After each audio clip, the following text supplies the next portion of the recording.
Genesis chapter 44, Holman Christian Standard Bible. Then Joseph commanded his steward, fill the man's bag with as much food as they can carry, put each one's money at the top of his bag, put my cup, the silver one, at the top of the youngest one's bag, along with his grain money. So he did as Joseph told him. At morning light, the men were sent off with their donkeys. They had not gone very far from the city when Joseph said to the steward, get up, pursue the men, and when you overtake them, say to them, why have you repaid evil for good? Isn't this the cup that my master drinks from and uses for divination?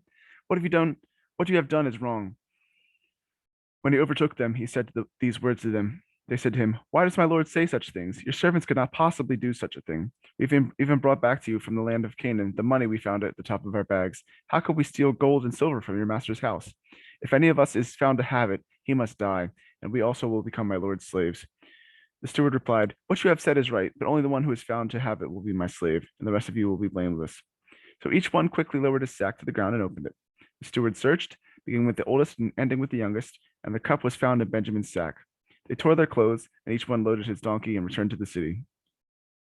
When Judah and his brothers reached Joseph's house, he was still there. They fell to the ground before him. What is this you have done? Joseph said to them. Didn't you know that a man like me could uncover the truth by divination? What can we say, my lord? Judah replied. How can we plead? How can we ever justify ourselves? God has exposed your servant's iniquity. We are now my lord's slaves, both we and the one in whose possession the cup was found. Then Joseph said, I swear that I will not do this. The man in whose possession the cup was found will be my slave. The rest of you can go in peace to your father. But Judah approached him and said, Sir, please let your servant speak personally to my lord. Don't be angry with your servant, for you are just like Pharaoh. My lord asked his servants, do you have a brother or father? And we answered, my lord, and we have an elderly father and a younger brother, the child of his old age. The boy's brother is dead.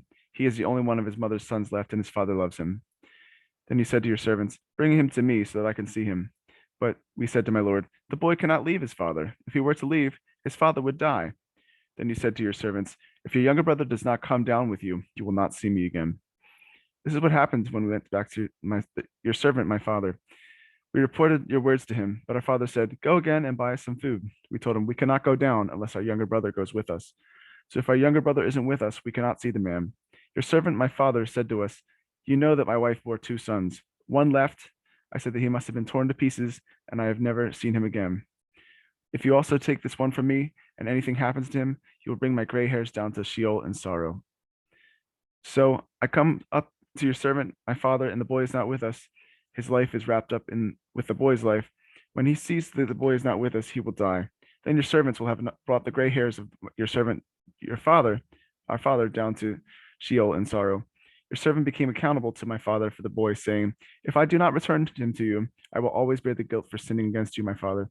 Now please, let your servant remain here as my lord's slave in place of the boy. Let him go back with his brothers. For how can I go back to the father without the boy? I could not bear to see the grief that would overwhelm my father.